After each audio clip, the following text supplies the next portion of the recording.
दोस्तों नमस्कार। मौर्य साम्राज्य की प्रथम भाग को, जो कि संबंधित शासकों के बारे में मुख्य मुख्य जानकारी थी, वो अपने पढ़ ली थी। अब उसी को रिपीट करते हुए आगे जो भी मौर्य साम्राज्य के बारे में जानकारी है उसको लगातार पढ़ते हुए पूरा करने का प्रयास करेंगे। अपने नोट्स में नई नई जानकारी लगातार मेंशन करते रहें। आपके जो रीट मेंस एग्ज़ाम है वो भी काफ़ी नज़दीक होने के कारण रिपीट करने में हो सकता है इस प्रकार की कोई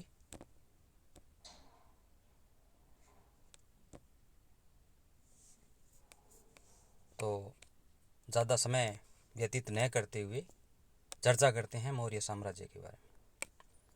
हमने जैसे पढ़ा था 322 से 185 ईसा पूर्व यानी कुल 137 वर्षों तक मौर्य साम्राज्य रहा। इसके संस्थापक चंद्रगुप्त मौर्य को कहा जाता है, जिनका जन्म 345 ईसा पूर्व में हुआ। ये हमने पढ़ दिया था। यद्यपि रिपीट करने के उद्देश्य से मैं और जल्दी इसको पढ़ करके आज के टॉपिक पर आना चाहता हूँ।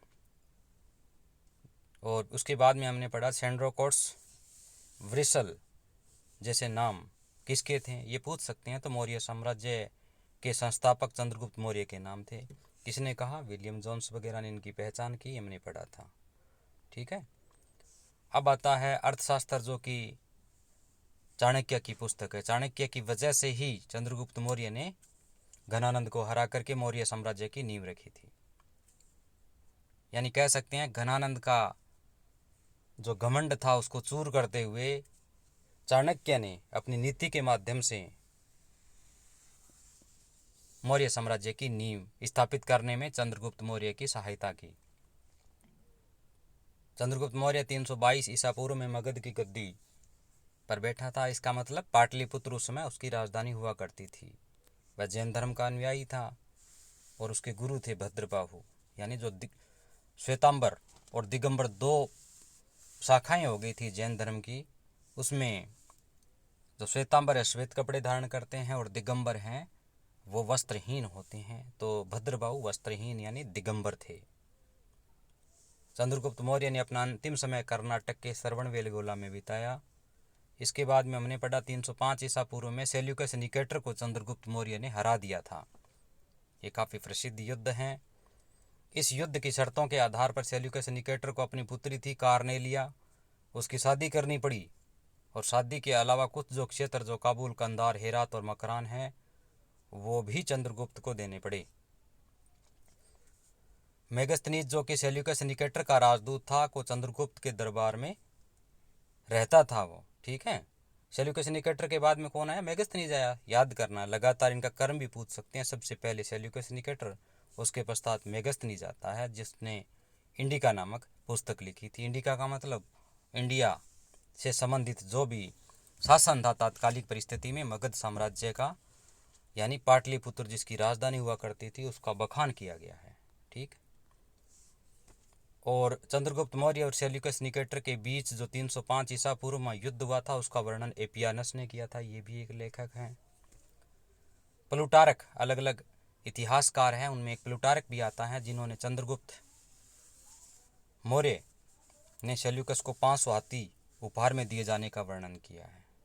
चंद्रगुप्त मौर्य की मृत्यु 298 ईसा पूर्व में श्रवण बेलगोला में संथारा के कारण हुई। संथारा जैन धर्म की एक प्राणांत यानी देहांत जिसके माध्यम से देह का अंत किया जाता है, प्राणों का अंत किया जाता है, एक ऐसी विधि होती है, धार्मिक पितृ विधि। ठीक है। उसका उत्तराधिकारी आया था चंद्रगुप्त मौर्य का बिंदुसार 298 ईसा पूर्व से 269 ईसा पूर्व तक, जिसको अमित्रघात भी कहते हैं। अमित्रघात का मतलब क्या होता है? हिंदी में कहते हैं शत्रु विनाशक। अमित्र दुश्मन को कहते हैं, घात मतलब उसको नुकसान पहुंचाने वाला। यह आजीवक संप्रदाय का अनुयायी था। और इसके अलावा इनके अन्य नाम कौन से? बिंदुसार के एक तो अमित्रघात हो गया, भद्रसार हो गया, वारिसार हो गया। ये भी पूछ सकते हैं भद्रसार वारिसार कहाँ कहा गया है? तो वायु पुराण में। ठीक है। तो बिंदुसार के अन्य नाम हैं, ये पूछ सकते हैं। तो नंबर 1 अमित्रघात, नंबर 2 भद्रसार, नंबर 3 वारिसार। ठीक है।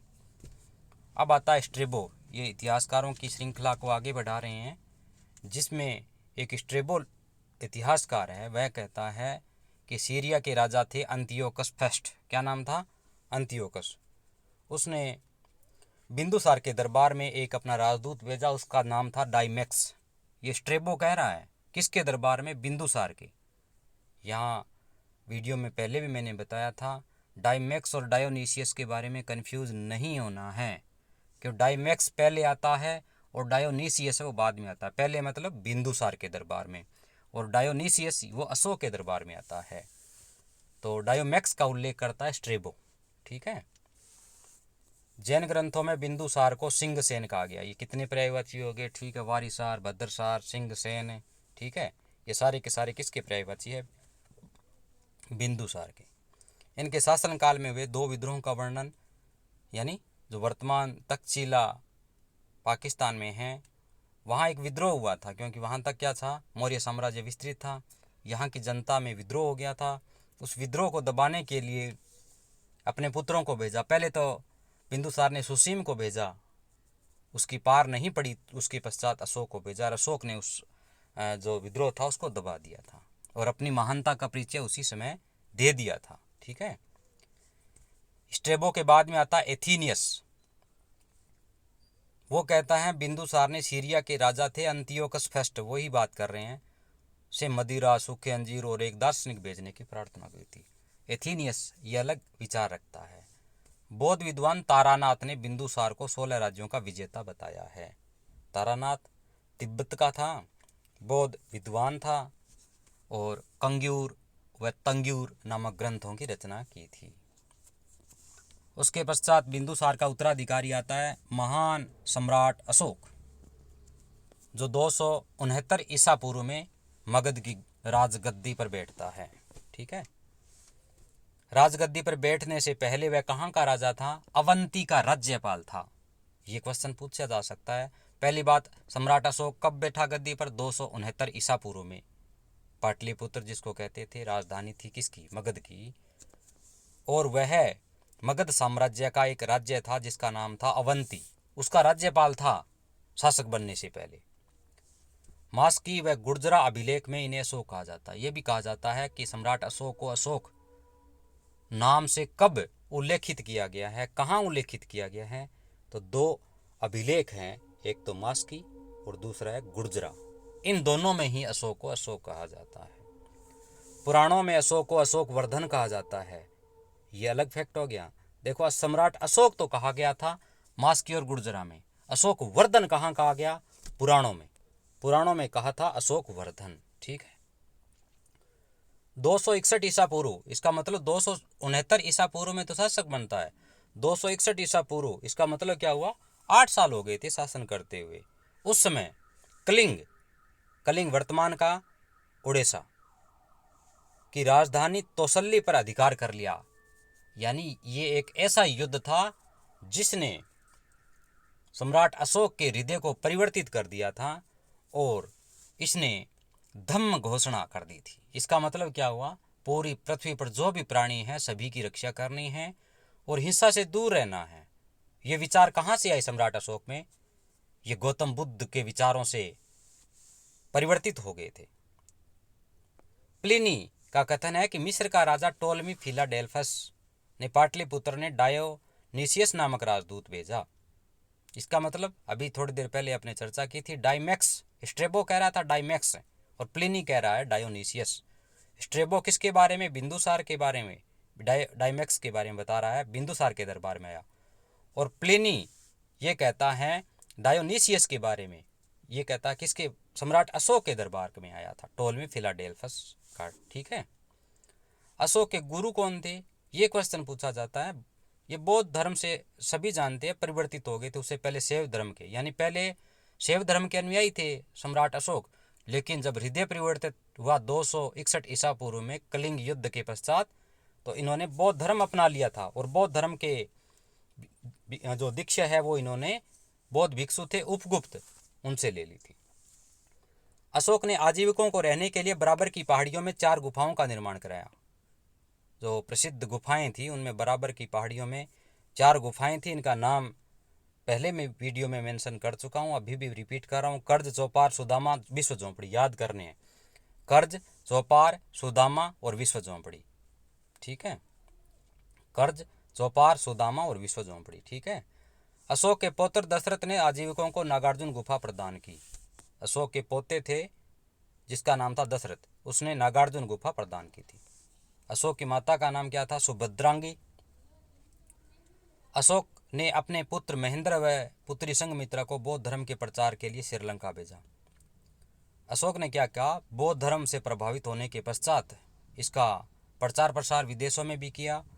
अपने जो प्रतिनिधि थे उनको भारत ही नहीं संपूर्ण विश्व में भेजा, जिसमें महेंद्र और संघमित्रा जो अपनी संतानें थी इनको श्रीलंका में बौद्ध धर्म का प्रचार के लिए भेजा था। भारत में शिलालेखों का प्रारंभ करने का श्रेय सम्राट अशोक को जाता है। कहा जाता है कि सम्राट अशोक ने अनेक भाषाओं में अपने शिलालेखों का उल्लेख किया। जिस प्रकार वर्तमान जो अफगानिस्तान है उसमें तत्कालिक मौर्य साम्राज्य का था विस्तार था, मगध का विस्तार था, उसमें अफगानिस्तान में ग्रीक और अरमाइक लिपि के अभिलेख प्राप्त होते हैं। उत्तरी पश्चिमी पाकिस्तान की बात करें तो वहाँ खरोष्टी लिपि में अभिलेख प्राप्त होते हैं और भारत में ब्राह्मी लिपि में अभिलेख प्राप्त होते हैं। यद्यपि भारत में इन सभी में अभिलेख प्राप्त होते हैं, मुख्य रूप से ब्राह्मी लिपि में। अब आता है बहुत ही इम्पोर्टेंट टॉपिक जिसका नाम है अभिलेख। सम्राट अशोक के कौन कौन से अभिलेख थे? ठीक है, सम्राट अशोक के अभिलेख। अभिलेखों को 3 भागों में बांटा था। पहला शिलालेख जिनकी संख्या है 14, संख्या भी पूछ सकते हैं। दूसरा स्तंभलेख जिनकी संख्या है 7 और अन्य है गुहालेख। एक बार रिपीट करते हैं, शिलालेखों की संख्या सम्राट अशोक की 14, स्तंभलेखों की संख्या 7 और गुहालेख अलग। शिलालेख क्या होते हैं? शिला मतलब पत्थर, पत्थर के ऊपर जो लेख उकेरे गए हैं वो शिलालेख कहलाते हैं। स्तंभ किसी खंबे पर लिखे गए लेख वो स्तंभलेख है, और गुहालेख किसी गुफा के अंदर लेखन कार्य किया गया वो गुहालेख कहलाता है। इसका मतलब अभिलेखों की शुरुआत किसने की थी? सम्राट अशोक ने की थी। 1750 में पादरेटी फेंथेलर ने अशोक के शिलालेखों की खोज की जिनकी संख्या 14 है। ये क्वेश्चन आ सकता है बिल्कुल, क्योंकि अभिलेखों का नाम आते ही सम्राट अशोक का नाम आता है और इनकी खोज करने का श्रेय एक अंग्रेज को जाता है जिसका नाम है पादरेटी फेंथेलर। कब? 1750 में। 1750 में पादरेटी फेंथेलर ने क्या किया? सम्राट अशोक के 14 शिलालेखों की खोज की। अशोक के शिलालेखों को पढ़ने का श्रेय जेम्स प्रिस्म को। देखो, खोजने का श्रेय तो जाता है पादरेटी फेंथेलर को। कब कब दिया जाता है पादरेटी फेंथेलर को? वो दिया जाता है 1750 में, लेकिन 1837 तक उसको पढ़ा नहीं जा सका। 1837 में जेम्स प्रिस्म ने इनको पढ़ने का श्रेय प्राप्त किया। समझ में आ गई? यानी जो शिलालेख है, अभिलेख है, उनकी शुरुआत करने का श्रेय दिया जाता है सम्राट अशोक को। अशोक के अभिलेखों को 3 भागों में बांटा गया। पहला भाग आता है शिलालेख जिनकी संख्या 14 है, दूसरा स्तंभलेख जिनकी संख्या 7 है, इसके अलावा गुहालेख। स्तंभ शिलालेखों के बारे में बात करें तो 1750 में पादरेटी फेंथेलर ने 14 शिलालेखों की खोज की और उन खोज के आधार पर उन पर लिखी हुई लिपि यानी पढ़ने का श्रेय दिया जाता है किसको? जेम्स प्रिस्म को 1837 में। ठीक है, अब आता है जो मुख्य शिलालेख हैं उनके बारे में रिपीट कर लेना अपने हिसाब से। एक बार नोट्स हो सके तो बना लेना, क्योंकि बुलेट पॉइंट के आधार पर, क्योंकि किसी भी शिलालेख के बारे में जानकारी प्राप्त की जा सकती है और ये ट्रेंड है। हर सब शिलालेख के बारे में अपने आधार पर अगर बार बार रिपीट करेंगे तो असंभव कुछ भी नहीं है, लेकिन तैयार करना ज़रूरी है। तो पहला शिलालेख है सम्राट अशोक का। पहला शिलालेख, उसमें किसका उल्लेख है? पशु बलि की निंदा की गई। सम्राट अशोक के द्वारा जो पहला शिलालेख लिखा गया था उसमें पशु बलि की निंदा की गई। इसका मतलब क्या हुआ? वह अहिंसा का पुजारी था, तो याद करना है पहला शिलालेख में पशुओं तक की भी निंदा की गई। पशुओं की बलि की जो प्रथा थी उसकी भी निंदा की गई। ये पहला शिलालेख ही संदेश देता है, अहिंसा का संदेश देता है। ये भी क्वेश्चन पूछा जा सकता है, अहिंसा का संदेश देने वाला कौन सा शिलालेख है? तो वो प्रथम शिलालेख है, वो ही संदेश देता है पशु बलि की निंदा। दूसरा शिलालेख मनुष्य तथा पशु दोनों की चिकित्सा व्यवस्था का उल्लेख। प्रथम में किसका उल्लेख किया गया था? पशु बलि की निंदा का उल्लेख। दूसरे में किसका? पशु और मनुष्य दोनों की चिकित्सा का उल्लेख। पहली बात तो हत्या का विरोध कर रहा है, वो किस में? पहले में। दूसरे में अगर कोई घायल हो गया तो उसकी चिकित्सा का उल्लेख किया गया है, वह मनुष्य भी हो सकता है और पशु भी, दोनों की चिकित्सा का उल्लेख किया गया है। किसमें? दूसरे शिलालेख में। दो याद होगे, पहले में हिंसा, दूसरे में चिकित्सा। ये टॉपिक और बुलेट पॉइंट याद करने हैं। अब आता है तीसरा शिलालेख। तीसरा शिलालेख में राजकीय अधिकारियों को आदेश दिया गया है कि वे हर 5वें वर्ष के लिए 5वें वर्ष के उपरांत दौरे पर जाएं और कुछ धार्मिक नियमों का उल्लेख करें। 3 चीज़ हो गए। इसका मतलब धार्मिक रहने की अनुमति प्रदान करता है, आदेश प्रदान करता है तीसरा शिलालेख। पहला, हिंसा का विरोध। दूसरा, चिकित्सा संबंधी जिसमें मनुष्य और पशु दोनों। और तीसरा कहता है धार्मिक यात्रा करें और जिसमें हर 5वें वर्ष में धार्मिक नियमों का पालन किया जाए। ठीक है, 3 हो गए, लगातार याद करना है, मेरे साथ बोलो। पहला, हिंसा का विरोध, पशुओं की हत्या का विरोध। दूसरा, पशु और मनुष्य की चिकित्सा का उल्लेख। तीसरा, धार्मिक यात्रा जिसमें धार्मिक नियमों का पालन किया जाए। ठीक है, अब आता चौथा शिलालेख, भेरी घोष की जगह धम्म घोष की घोषणा। चौथा, एक बार वापिस पढ़ो, भेरी घोष की जगह धम्म घोष की घोषणा। इसका अर्थ याद कर लेना है, युद्ध की बजाय शांति की घोषणा। इसका मतलब युद्ध नहीं करना है, शांति स्थापित करनी है, ये घोषणा करता है चौथा। लगातार 4 हो गए, रिपीट करो।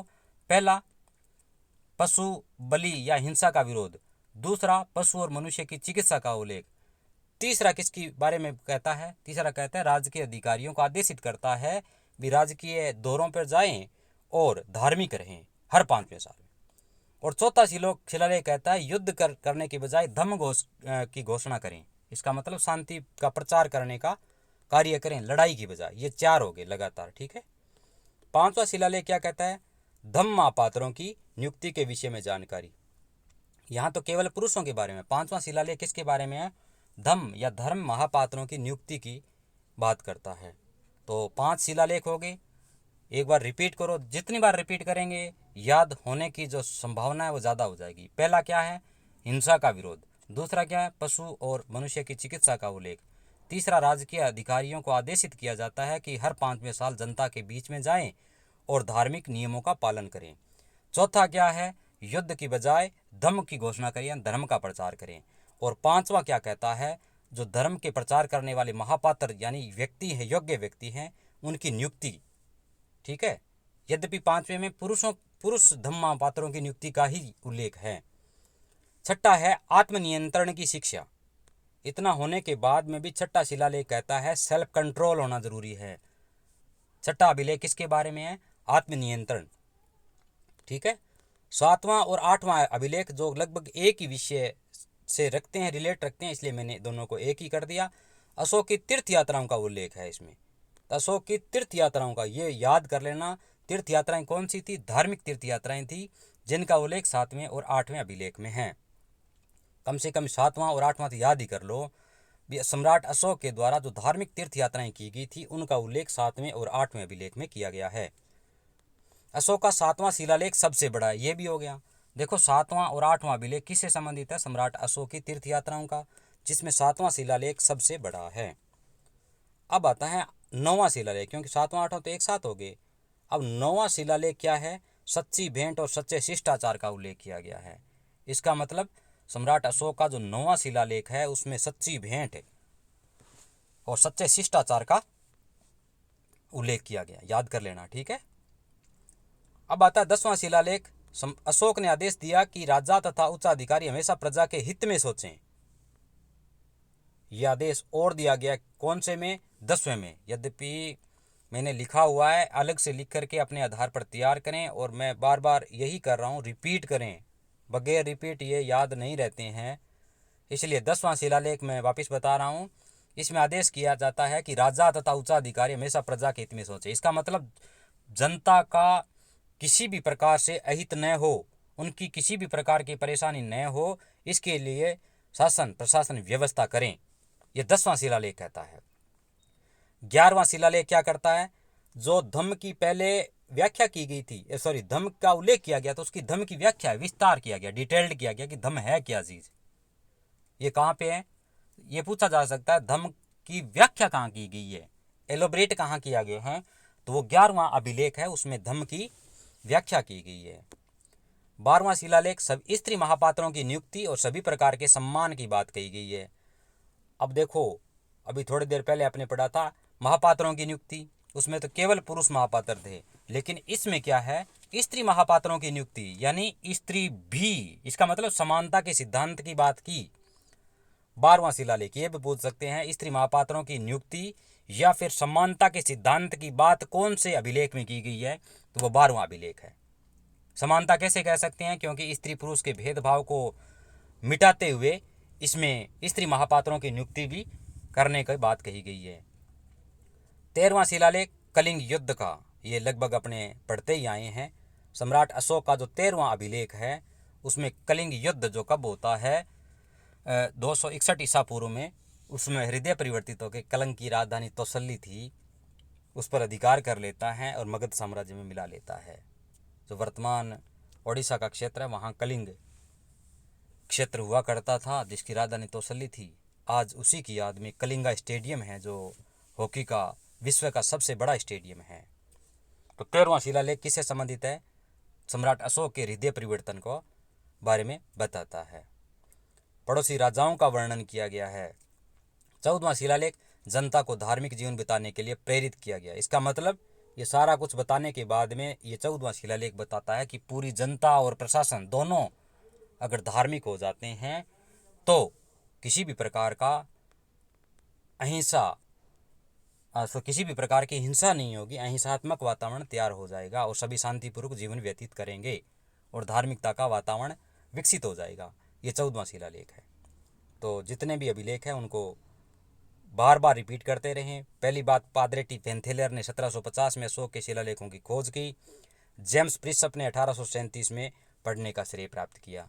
एक बार वापस रिपीट कर देते हैं जो भी अभिलेख है। मुख्य विषय, पहला शिलालेख पशु बलि की निंदा, दूसरा शिलालेख पशु और मनुष्य दोनों की चिकित्सा का उल्लेख, तीसरा शिलालेख राजकीय अधिकारियों को आदेश किया जाता है कि हर 5वें साल दौरे पर जाएं और धार्मिक नियमों का पालन करें। चौथा शिलालेख युद्ध की जगह धम्म घोषणा। 5वां शिलालेख धर्म महापात्रों की नियुक्ति, इसमें स्त्रियां नहीं है अभी तक। छठा शिलालेख सेल्फ कंट्रोल की शिक्षा। 7वां 8वां शिलालेख अशोक की तीर्थ यात्राओं का उल्लेख। 9वां शिलालेख सच्ची भेंट और सच्चे शिष्टाचार का उल्लेख। 10वां शिलालेख सभी उच्चाधिकारियों जिसमें राजा भी शामिल है प्रजा के हित में सोचने का उल्लेख। 11वां शिलालेख जो धम्म है उसकी व्याख्या करने का। 12वां शिलालेख स्त्री महापात्रों की नियुक्ति और सभी के सम्मान की बात। 13वां शिलालेख सबसे इम्पोर्टेंट कलिंग युद्ध का वर्णन जिसमें सम्राट अशोक का हृदय परिवर्तन। और 14वां शिलालेख भी जनता धार्मिक जीवन बिताए जिसे सभी शांतिपूर्वक रह सकें। ठीक है, ये अपने पढ़े कौन से शिलालेख। अब आते हैं स्तंभ लेख। स्तंभ लेख क्या है, ये भी इम्पोर्टेंट है। स्तंभ लेख भी इम्पोर्टेंट है। अशोक ने स्तंभ लेखों की संख्या 7 बताई है जो केवल ब्राह्मी लिपि में लिखे गए हैं। ये याद कर लेना, जो शिलालेख हैं वो अलग चीज़ है, स्तंभ लेख है वो अलग चीज़ है। शिलालेखों की संख्या 14 है, स्तंभ लेखों की संख्या 7 है और स्तंभ लेखों की जो भाषा है, लिपि है, केवल ब्राह्मी लिपि है। 6 अलग अलग स्थानों से प्राप्त हुए हैं। इसका मतलब टोटल 7 है, एक जगह से 2 प्राप्त हुए हैं और सभी अलग अलग प्राप्त हुए हैं बाकी। ठीक है, पहला स्तंभ लेख है जिसका नाम है प्रयाग, कौशाम्बी या रानी का अभिलेख। 3 नाम है। ठीक है, पहले कौशाम्बी में स्थित था इसलिए इसका नाम कौशाम्बी अभिलेख स्तंभ लेख भी है। अकबर ने इसे इलाहाबाद के किले में स्थापित कर दिया। इलाहाबाद को प्रयाग भी कहते थे तो प्रयाग स्तंभ लेख भी कहते हैं, रानी का अभिलेख भी कहते हैं।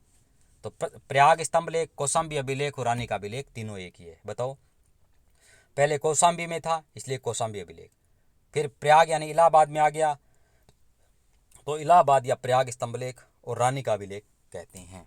ठीक है, याद करो वापिस, प्रयाग स्तंभ लेख, कौशाम्बी स्तंभ लेख या रानी का अभिलेख। ठीक है, फिर दूसरा आता है रामपुरवा स्तंभ लेख। पहला प्रयाग, कौशाम्बी और रानी का अभिलेख। ठीक है, कौशाम्बी बाद में, प्रयाग इलाहाबाद में किसने किया, सम्राट अशोक ने, अकबर ने। अब आता है दूसरा रामपुरवा स्तंभ लेख, चंपारण बिहार में स्थापित है। रामपुरवा चंपारण में है। 1872 में कार्लाइल ने इसकी खोज की। रामपुरवा अभिलेख कहाँ पे है, बिहार में, क्योंकि वो भी पाटलिपुत्र का क्षेत्र है वर्तमान में भी।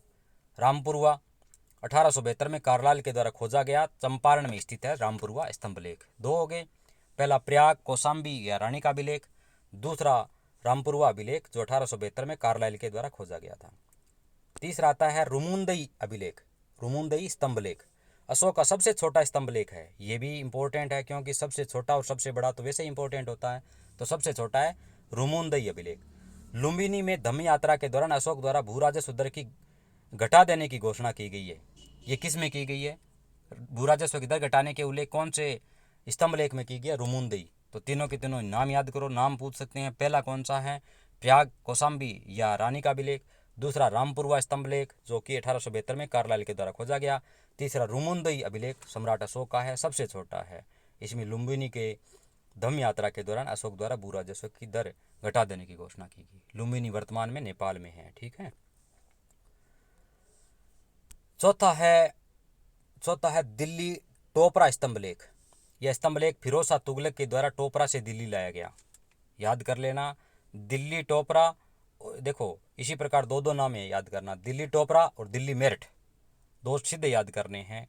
दिल्ली टोपरा का मतलब पहले दिल्ली था, पहले टोपरा में था और बाद में इसे दिल्ली लाया गया। कौन लाया? दिल्ली, फिरोज शाह तुगलक लाया था। अब आता है दूसरा है दिल्ली मेरठ। यह पहले मेरठ में था, दिल्ली में अब है और मेरठ में पहले था। वो भी फिरोज शाह तुगलक लाए थे। कहाँ? दिल्ली। याद कर लेना, दो याद करने का सबसे बड़ा तरीका है दिल्ली मेरठ और दिल्ली टोपरा, दोनों के दोनों फिरोज शाह तुगलक के द्वारा वर्तमान जो नाम है टोपरा और मेरठ वहाँ लाए गए। याद कर लिया। कौन लाया था? फिरोज शाह तुगलक।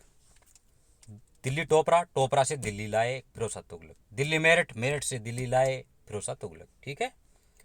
इसी प्रकार दो नाम और हैं जिसमें एक नाम आता है लोरिया अरेराज और दूसरा है लोरिया नंदनगढ़। लोरिया अरेराज और लोरिया नंदनगढ़। लोरिया अरेराज ये भी चंपारण बिहार में है और लोरिया नंदनगढ़ ये भी चंपारण बिहार में है। इस स्तंभ पर मोर का चित्र अंकित है। लोरिया नंदनगढ़ याद कर लेना, नंदनगढ़ में क्या है? मोर का चित्र अंकित है। तो ये अपने क्या कर लिए? 7 स्तंभलेख कर लिए। कौन कौन से? रिपीट करते हैं। पहला प्रयाग कौशाम्बी या रानी का अभिलेख नंबर 1। दूसरा रामपुरवा स्तंभलेख जो चंपारण बिहार में, ये पूछ सकते हैं चंपारण बिहार में कितने हो गए? 3 हो गए डायरेक्ट ही। लोरिया अरेराज, ठीक है। पहला प्रयाग कौशाम्बी रानी का अभिलेख, दूसरा रामपुरवा स्तंभलेख, तीसरा रुमुंदई स्तंभलेख, चौथा दिल्ली टोपरा स्तंभलेख, पांचवा दिल्ली मेरठ स्तंभलेख, छठा लोरिया अरेराज और सातवां लोरिया नंदनगढ़। पृथक पृथक शिलालेख में यह घोषणा की गई कि सभी मनुष्य मेरे बच्चे हैं। प्रथम जो पृथक शिलालेख है उसमें घोषणा की गई सभी मनुष्य मेरे बच्चे हैं।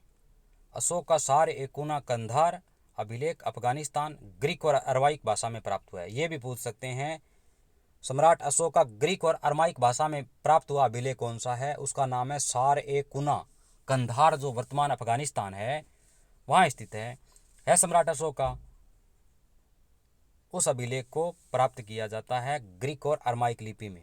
ग्रीक और अरमाइक लिपि में सम्राट अशोक का कौन सा अभिलेख है? तो सार एकुना। कहाँ से प्राप्त हुआ? कंधार से। कहाँ है कंधार? अफगानिस्तान है। ठीक है।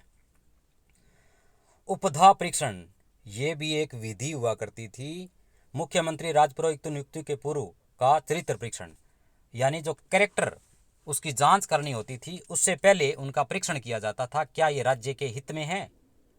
इसको ध्यान देते हुए उनके चरित्र का जो भी आचरण था उनका परीक्षण एक टीम के द्वारा किया जाता था। उस परीक्षण को कहते थे उपधा परीक्षण। याद कर लेना, उपधा परीक्षण जो भी राजकीय अधिकारियों की नियुक्ति होती थी उसमें विश्वसनीय पात्रों को नियुक्ति उनके चरित्र के आधार पर होती थी और यह कार्य कहलाता था उपधा परीक्षण।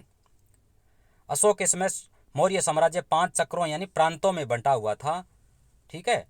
ये कह सकते हैं कि सबसे बड़ा जो साम्राज्य था, साम्राज्य के बाद में उनके जो प्रांत थे, प्रांत को क्या कहते थे? उसमें चक्र कहते थे। और कितने प्रांत थे?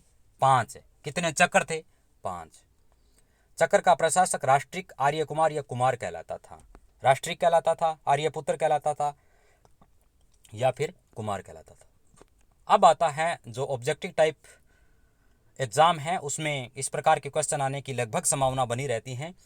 भी मौर्य साम्राज्य है उसमें जो चक्र थे 5 राज्य थे, उनकी राजधानी कौन सी थी? तो अभी अपने पढ़ा था कलिंग। की राजधानी तोसल्ली जो 261 ईसा पूर्व में सम्राट अशोक के द्वारा 13वें शिलालेख में उल्लेख किया गया है और उसमें हृदय परिवर्तन हुआ था। तो कलिंग के बारे में कोई दिक्कत है नहीं किसी को, ठीक है। कलिंग की राजधानी तौसली। दूसरा, उत्तरापद जिसकी राजधानी तक्षशिला, ये कहाँ पे? वर्तमान पाकिस्तान में। कलिंग की राजधानी तौसली, वर्तमान ओडिशा में। उत्तरापद की राजधानी तक्षशिला। अवंती राष्ट्र की राजधानी उज्जैनी, ये दक्षिण की तरफ आ गई, ठीक है। कलिंग की राजधानी तौसली, उत्तरापद की राजधानी तक्षशिला, अवंती राष्ट्र की उज्जैनी। अवंती के बाद में दक्षिणापद की राजधानी स्वर्णगिरी। और पूर्वी प्रांत जिसको प्राची कहते थे उसकी राजधानी थी पाटलिपुत्र। यानी अलग अलग प्रांत थे, सभी की राजधानी अलग अलग बताई गई है। कलिंग की राजधानी तौसली, उत्तरापद की तक्षशिला, अवंती राष्ट्र की उज्जैनी, दक्षिणापद की स्वर्णगिरी, पूर्वी प्रांत जिसको प्राची कहते थे पाटलिपुत्र। ये 5 चक्र या प्रांत हुआ करते थे जिनकी राजधानी हमने बता दी है। अब आता है चक्रों यानी प्रांतों का विभाजन विषय में किया गया था, जो विषयपति के अधीन रहते थे। यानी सबसे बड़ा साम्राज्य के अधीन चक्र, और चक्र के बाद में कौन सी इकाई हुआ करती थी प्रशासन की? वो थी विषय, और विषय का हेड क्या कहलाता था? विषयपति, ठीक। सबसे छोटा प्रशासक 10 ग्रामों का शासक गोप कहलाता था। यानी विषय के बाद में भी बंटे हुए थे गांवों का एक समूह, जिसका हेड क्या कहलाता था? गोप। सबसे छोटी प्रशासनिक इकाई ग्राम थी, यानी सबसे छोटी प्रशासनिक इकाई गांव थी, और गांव का मुखिया ग्रामीक कहलाता था। ग्रामीण नहीं है, याद कर लेना। गांव की प्रशासन की सबसे छोटी इकाई ग्राम था, और ग्राम का हेड मुखिया क्या कहलाता था? ग्रामीक कहलाता था। जैसे ये मैंने एक डायग्राम बना रखा है। सबसे बड़ी इकाई किसको बताया गया है? सबसे बड़ी इकाई बताया गया राष्ट्र को, जिसका हेड सम्राट होता था। दूसरा मैंने बताया गया चक्कर, जिसको राज्य कहते थे, उसका हेड राष्ट्रिक होता था। उसके बाद में नंबर आता है विषय, जिसको डिस्ट्रिक्ट कहते हैं वर्तमान में, उसका हेड विषयपति हुआ करता था। उसके बाद में नंबर आता है गोप का, जो कि कई गांवों का मुखिया होता था, 10 प्लस तक का। और सबसे छोटी जो प्रशासनिक इकाई थी उसका नाम क्या था? सबसे छोटी प्रशासनिक इकाई का नाम था, वो था ग्राम। तो याद कर लो, सबसे बड़ा राष्ट्र, उसके बाद में चक्र किस में बंटा हुआ था? विषय में, विषय गोप में, और गोप ग्राम में, ठीक है। गांव का मुखिया ग्रामीक कहलाता था, ठीक। ये अपने पढ़ चुके हैं, याद करना है। जो ऑब्जेक्टिव टाइप एग्जाम है, इस प्रकार के क्वेश्चन आते ही आते हैं, तो याद कर लेना एक बार। अगला, मंत्रिपरिषद सदस्यों की संख्या 12, 16 या 20 हुआ करती थी। यानी जो मंत्रिपरिषद थी उनकी, उसमें संख्या या तो 12 के अनुपात में, या 16 के अनुपात में, या 20 के अनुपात में हुआ करती थी। 12, 16 और 20, या तो 12 मंत्री होते थे, या 16 होते थे, या 20 होते थे। यानी ये उनका कोरम था, एक तरह से ये फिक्स हुआ करता था। अर्थशास्त्र, ये चाणक्य, कौटिल्य, विष्णुगुप्त इसी के नाम है, इनके द्वारा लिखी गई थी। राजनीति विज्ञान का एक ग्रंथ है। अर्थशास्त्र में शीर्षस्थ अधिकारी तीर्थ महामात्र की संख्या 18 बताई गई है। यानी अर्थशास्त्र जो ग्रंथ है राजनीति का, उसमें 18 महापात्रों की नियुक्ति का उल्लेख किया गया है, जिसको तीर्थ भी बोलते थे, महापात्र भी बोलते थे, शीर्षस्थ अधिकारी भी बोलते थे। तो खासकर तीर्थ कहा जाता है। तीर्थ का मतलब क्या होता है? व्यक्ति, अधिकारी से थे। उनकी संख्या कितनी बताई थी? अर्थशास्त्र के अनुसार ये पूछ सकते हैं, 18। यद्यपि नॉर्मल मंत्रिमंडलों में कुल 12, 16 और 20 के अनुपात में था। तो शीर्षस्थ अधिकारी थे जिनको तीर्थ बोलते थे, उनकी संख्या 18 थी। कौन कौन से थे? इस प्रकार के क्वेश्चन और इन महापात्रों या महातीर्थों से क्वेश्चन आने लाजमी है, क्योंकि मैंने ट्रिक बना रखी है। उस ट्रिक के आधार पर ही अगर कर सकते हैं, या फिर अपनी ट्रिक अलग से बना करके याद करें, याद हो जाएगा। क्या मैंने ट्रिक बनाई है? कौन कौन से है उसके लिए? आदू नायक को व्यवहार मंदो मंदो, युवा सेना पर, पप्पू समोसा पर अंतर ध्यान है, मेरा राजनीति से और जाति विशेष से कोई ताल्लुक नहीं है। अगर अपने स्तर पर कोई बनाए ट्रिक तो बना सकते हैं, और इसका ट्रिक का उद्देश्य केवल और केवल याद करना है, ठीक है। आदू नायक को व्यवहार मंदो मंदो, युवा सेना पर, पप्पू समोसा पर अंतर ध्यान है। क्योंकि ट्रिक शॉर्ट है, याद कर सकते हैं, इसलिए बनाई हुई है। आदू नायक को व्यवहार मंदो मंदो, आ से अंत्यपाल, अंतःपाल क्या करेगा, पूछ सकता है अंतपाल क्या होता है, सीमावर्ती दुर्गों का रक्षक। आदू में दू का क्या है, दुर्गपाल यानी दुर्ग का रक्षक, ऑटोमेटिक पता हो गया। नायक, नायक का मतलब नायक नाम का एक अधिकारी हुआ करता था, वह नगर रक्षा का अध्यक्ष था। उसके पश्चात को से मैंने बनाया कर्मांतिक, यानी कर्म कहाँ किए जाते हैं, उद्योगों में, उद्योगों और कारखानों का अध्यक्ष हुआ करता था। व्यवहार से व्यावहारिक हो गया, उसका प्रमुख न्यायाधीश कहलाता था। मंदो मंदो मैं से मंत्री हो गया, वो प्रधानमंत्री। और दो से द्वारिक यानी द्वार जिसको बोलते हैं, गेट यानी राजकीय द्वार का रक्षक, वो द्वारिक नाम का अधिकारी हुआ करता था। मंदो मंदो में दूसरी बार जो मैं उसका मंत्री परिषद से हैं, जो कि अध्यक्ष हुआ करता था।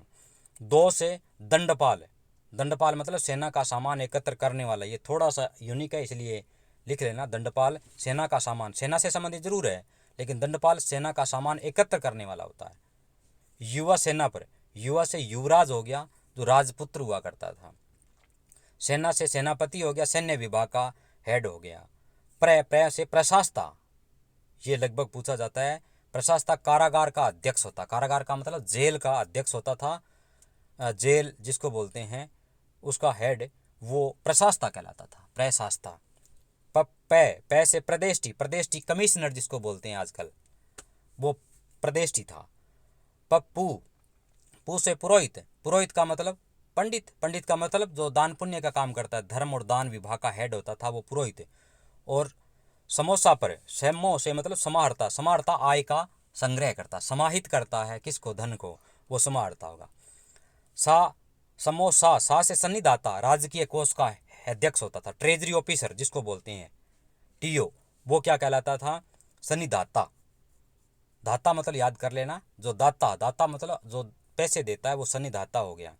पर पौर, पौर से नगर का कोतवाल होता है। अंतर्ध्यान, अंतर्वेदिक नाम का पद हुआ करता जिसको अंतःपुर का अध्यक्ष कहते थे। ठीक है, ये हो गए मुख्य मुख्य। अर्थशास्त्र में चर जासूस को कहा जाता है, ये भी पूछ सकते हैं। जासूस शब्द के लिए, जासूस के लिए कौन से शब्द का उपयोग किया गया है, वो है चर। मेगस्थनीज जिसके ने एक इंडिका लिखी थी, उसके अनुसार नगर प्रशासन 30 सदस्यों के एक मंडल करता था जो 6 समितियों के विभाजन करता था, प्रत्येक समिति के 5 सदस्य हुआ करते थे। यानी ये कौन सा प्रशासन आ गया, ये नगर प्रशासन आ गया। देखो सैन्य प्रशासन वो अलग है, वो अपने पढ़ेंगे। नगर है उसका प्रशासन 30 सदस्यों की कमेटी, एक मंडल था पूरा, 30 सदस्य थे जिसमें 6 समितियां बनी हुई थी, 6 समितियां और प्रत्येक समिति के 5 सदस्य, तो कुल मिला के कितने सदस्य हो गए, 30 हो गए। यानी समितियां कितनी थी, 6, प्रत्येक समिति के सदस्य कितने, 5, तो कुल टोटल सदस्य संख्या कितनी होगी, 30। ठीक है, ये पूछ सकते हैं नगर प्रशासन कितनी समितियों में बंटा हुआ था, तो 6 समिति में, कुल संख्या कितनी थी, 30, और प्रत्येक समिति में सदस्य कितने थे, 5। अब वो कौन कौन से थे उसके बारे में चर्चा कर लेते हैं। अब आती है प्रथम समिति, नगर प्रशासन की बात कर रहे हैं। 6 समितियां थी, 6 में से प्रथम जो समिति थी, प्रथम समिति वो थी उद्योग और शिल्प कार्य का निरीक्षण, यानी जो उद्योगों से संबंधित समिति थी और शिल्प कार्य थे वो प्रथम समिति के अंतर आता था। दूसरा विदेशियों की देखरेख, पहली समिति क्या कार्य करती थी, याद कर लो, उद्योगों और शिल्प कार्य। दूसरी समिति विदेशियों की देखरेख का कार्य। तीसरी समिति जन्म मरण का विवरण रखना, यानी आजकल जो डिटेल रखी जाती है पंजीयन का, तो वो तृतीय समिति किया करती थी। चतुर्थ समिति व्यापार और वाणिज्य की देखभाल करती थी। पांचवी समिति जो निर्मित वस्तुओं के विक्रय का निरीक्षण करती थी, यानी जो बेचने योग्य वस्तुएं होती हैं उनका निरीक्षण करना। और छठी समिति बिक्री कर वसूल करना, ये टैक्स जो इकट्ठा करना था वो छठी समिति के द्वारा किया जाता था। तो नगर का प्रशासन 6 समितियों के द्वारा किया जाता था, प्रत्येक समिति में 5 सदस्य थे जिसमें कुल सदस्यों की संख्या 30 हो गई। और इनका क्या काम था अभी अपने पढ़ लिया, स्क्रीनशॉट के माध्यम से भी ले सकते हैं, अपने हिसाब से अलग तरीके से लिख भी सकते हैं, और एक बार मैं रिपीट भी कर दूंगा। प्रथम समिति उद्योग और शिल्प कार्य का निरीक्षण, द्वितीय समिति विदेशियों की देखरेख का कार्य, तीसरी समिति जन्म मरण का विवरण, चौथी समिति व्यापार और वाणिज्य की देखभाल, पांचवी समिति निर्मित वस्तुओं के विक्रय का निरीक्षण, और छठी समिति बिक्री कर वसूल करने का कार्य किया करती थी। बिक्री कर के रूप में 10वां भाग वसूला जाता था, इसे बचाने वाले को मृत्यु दंड दिया जाता था। अंडरलाइन कर लेना इसको। बिक्री कर कितना था, ये एक कमेटी के द्वारा गठित किया जाता था। 5 सदस्यों की कमेटी थी बिक्री कर गठन करने के लिए, बिक्री कर संग्रह के लिए। उसमें 10वां भाग वसूला जाता था जितनी भी बिक्री की जाती है। अगर ये कोई बचाता है, सूचना मिल जाती है, तो उसको मृत्युदंड यानी फांसी की सजा दी जाती थी। ठीक है, इसका मतलब कितनी बड़ी, अगर कर चोरी की जाती है तो सजा कितनी बड़ी थी, ये इससे पता चलता है। एग्रोनोमाई ये मार्ग निर्माण अधिकारी था, यानी जिसको बोलते हैं आजकल जो सड़क निर्माण अधिकारी होता है वो एग्रोनोमाई कहलाता था। एग्रोनोमाई ये मेगास्थनीज कहता है इंडिका पुस्तक में। एग्रोनोमाई नाम का अधिकारी का कार्य क्या था? सड़क निर्माण करना। वापिस रिपीट कर तो मार्ग निर्माण, सड़क निर्माण, पथ निर्माण का कार्य एग्रोनोमाई का था। ठीक है। जस्टिन के अनुसार चंद्रगुप्त मौर्य की सेना में 6 लाख सैनिक, 50,000 अश्वारोही, 9,000 हाथी, 8,000 रथ थे। यहाँ अलग अलग जो इतिहासकार हैं अपने आधार पर जानकारी प्रदान करते हैं, जिसमें एक नाम आता है जस्टिन का। वो कहता है चंद्रगुप्त मौर्य की सेना में 6 लाख सैनिक थे, 50,000 घोड़े वाले थे, 9,000 हाथी थे, 8,000 रथ थे। इतनी बड़ी सेना थी चंद्रगुप्त मौर्य की, ये जस्टिन कहता है। कितने? 6 लाख सैनिक थे, 50,000 घोड़े वाले थे, 9,000 हाथी थे, 8,000 रथ थे, जिनकी सहायता से इन्होंने संपूर्ण भारत को ही रौंद डाला। पश्चिमोत्तर भारत को सेल्यूकस निकेटर की गुलामी से मुक्त करवा दिया था। युद्ध में नेतृत्व करता अधिकारी नायक हुआ करता था, यानी जो युद्ध का नेतृत्व करता था वो अधिकारी नायक। सेना का सबसे बड़ा अधिकारी होता था सेनापति, लेकिन युद्ध में जो अधिकारी होता था वो नायक कहलाता था। सेनापति तो वैसे अधिकारी होता सेना का सबसे बड़ा, लेकिन युद्ध का नेतृत्व करने वाला वो क्या कहलाता था? नायक कहलाता था। प्लिनी के अनुसार चंद्रगुप्त मौर्य की सेना में 6 लाख पैदल सैनिक। प्लिनी अलग बताता है कि 6 लाख पैदल सैनिक थे, 30,000 घुड़सवार थे, 9,000 हाथी थे, ये कहता है प्लिनी। और जस्टिन क्या कहता है? 6 लाख सैनिक थे, 50,000 अश्वारोही थे, 9,000 हाथी थे, 8,000 रथ थे। प्लिनी कहता है 6 लाख पैदल सैनिक थे, 30,000 घुड़सवार थे और 9,000 हाथी थे। मौर्य प्रशासन में गुप्तचर विभाग महामात्य सर्प नामक अमात्य के अधीन हुआ करता था। यानी गुप्तचर विभाग का हेड कौन था? महामात्य सर्प। महामात्य सर्प क्या करता था? गुप्तचर विभाग का हेड था। अब आता है अर्थशास्त्र के अनुसार गुप्तचर को क्या कहते थे? गुड पुरुष। गुप्तचर होता था उनको कहते क्या थे? गुड पुरुष कहते थे। एक स्थान पर कार्यरत गुप्तचर संस्था, गुप्तचर क्या कहलाते थे? संस्था। और भ्रमणशील गुप्तचर कहलाते थे संसार। याद कर लेना, जो गुप्तचर थे उनको तो कहते थे गुड पुरुष। ये 2 भागों में बंटे हुए थे। एक तो वो थे एक जगह बैठ करके अपना निरीक्षण करते थे, दूसरे घूम करके करते थे। जो एक जगह रहते थे उनको तो कहते थे संस्था, और जो घूम घूम करके गुप्त कार्यों का निरीक्षण करते थे वो कहलाते थे संचार। याद हो गया? गुप्तचरों को कहते थे गुड पुरुष। ये गुप्तचर 2 भागों में बंटे हुए थे। एक तो एक जगह बैठ करके निरीक्षण करते थे, वो तो संस्था कहलाते थे, और दूसरे वो थे जो घूम घूम करके गुप्तचर कार्य करते थे, वो संचार कहलाते थे। मेगास्थनीज के अनुसार सैन्य प्रशासन 6 समितियों में बंटा हुआ था। वो सेम ही है जिस प्रकार नगर प्रशासन 6 समितियों के अधीन था, उसी प्रकार सैन्य प्रशासन भी 6 समितियों के अधीन था। और उसमें भी 30 सदस्य थे, 5-5 प्रत्येक में, और इसमें भी 5-5 प्रत्येक में थे। ये सैन्य प्रशासन था जिसके बारे में मेगास्थनीज बताता है। जो प्रथम कमेटी थी वो जल सेना की व्यवस्था करती थी। याद कर लेना, अलग अलग बंटा हुआ है। दूसरी कमेटी यातायात और रसद की व्यवस्था। प्रथम किसकी? जल सेना की व्यवस्था। दूसरी यातायात और रसद की व्यवस्था। तीसरी पैदल सैनिकों की देखभाल। चौथी अश्व सेना की देखभाल। 5वीं हाथी सेना की देखभाल। 6ठी रथ सेना की देखभाल।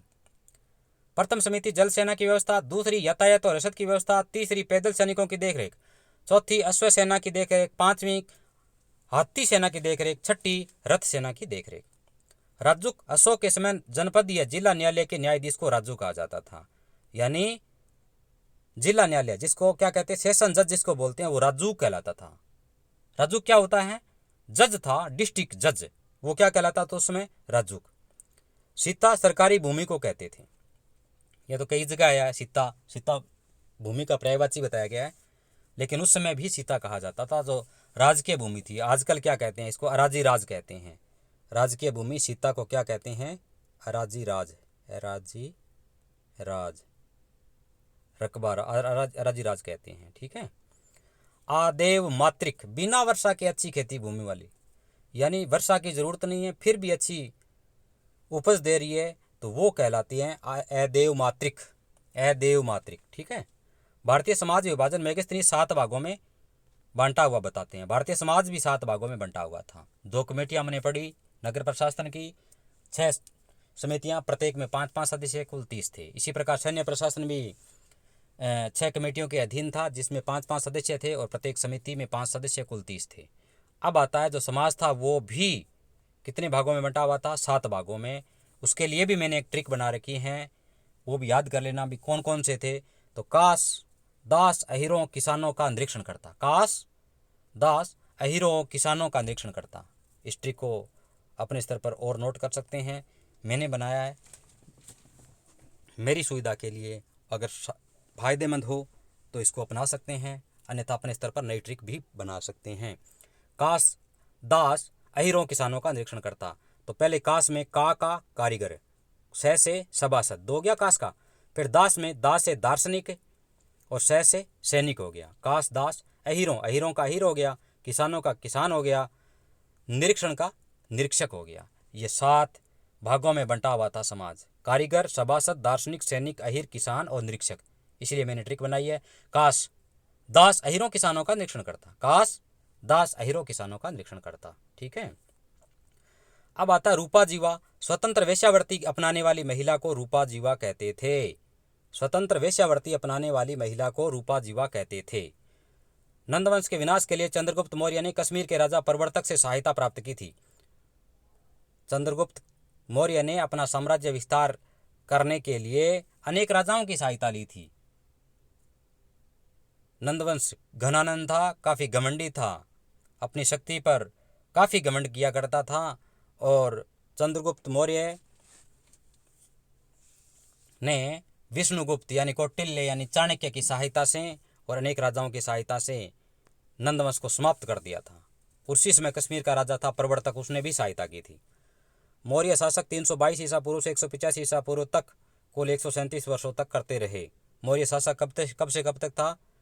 मौर्य शासक 322 ईसा पूर्व से 185 ईसा पूर्व तक शासन करते रहे। कुल कितने वर्षों तक? 137 वर्षों तक, ठीक है। प्रथम 322 ईसा पूर्व में चंद्रगुप्त मौर्य थे, और अंतिम की बात करें 185 ईसा पूर्व में वृद्धरथ थे। ये भी आता है 137 वर्षों में। प्रथम 322 ईसा पूर्व चंद्रगुप्त मौर्य, अंतिम वृद्धरथ 185, कुल मिलाकर 137 वर्षों तक। भागवत पुराण कहता है मौर्य वंश में 10 राजा हुए, वायु पुराण कहता है मौर्य वंश में 9 राजा हुए। ये भी एक फैक्ट है। भागवत पुराण तो कहता है मौर्य वंश में 10 राजा हुए भागवत, और वायु पुराण कहता है 9 राजा हुए, ठीक है। प्रथम राजा चंद्रगुप्त मौर्य 322 ईसा पूर्व, अंतिम राजा वृद्धरथ 185 ईसा पूर्व में, ठीक है। तो भागवत पुराण के आधार पर 10 राजा हुए, वायु पुराण के आधार पर 9 राजा हुए। तो मौर्य राजवंश के बारे में अपने मुख्य जानकारी प्राप्त कर ली है। यद्यपि डिटेल्ड जानकारी आप अपने स्तर पर जो भी नोट्स हैं उन पर तैयार कर लें। तैयार करने के पश्चात, पढ़ने के पश्चात भी इस वीडियो को एक बार देख सकते हैं, क्योंकि इसके माध्यम से जो आपने पढ़ा है उस जानकारी का रिपीटेशन भी हो जाएगा, और आपकी स्मृति पटल में वो जानकारी पुनः घुस जाएगी, जिससे आने वाले एग्ज़ाम में आपको किसी भी प्रकार की कोई भी दिक्कत नहीं आएगी। और आपके द्वारा जो भी मेरे वीडियो अपलोड किए गए उसमें आपका सहयोग लगातार बना रहा। मैं आशा करता हूँ भी आप मेरा लगातार सहयोग करते रहेंगे। और मैं छोटी सी एक गुजारिश भी करूँगा, जो भी वीडियो देख रहे हैं उसको ज़्यादा से ज़्यादा शेयर करें, लाइक करें और सब्सक्राइब कराने के लिए कोशिश करें। आप सभी का सहयोग लगातार बना रहे। आपका तहे दिल से शुक्रिया, धन्यवाद। जय हिंद, वंदे।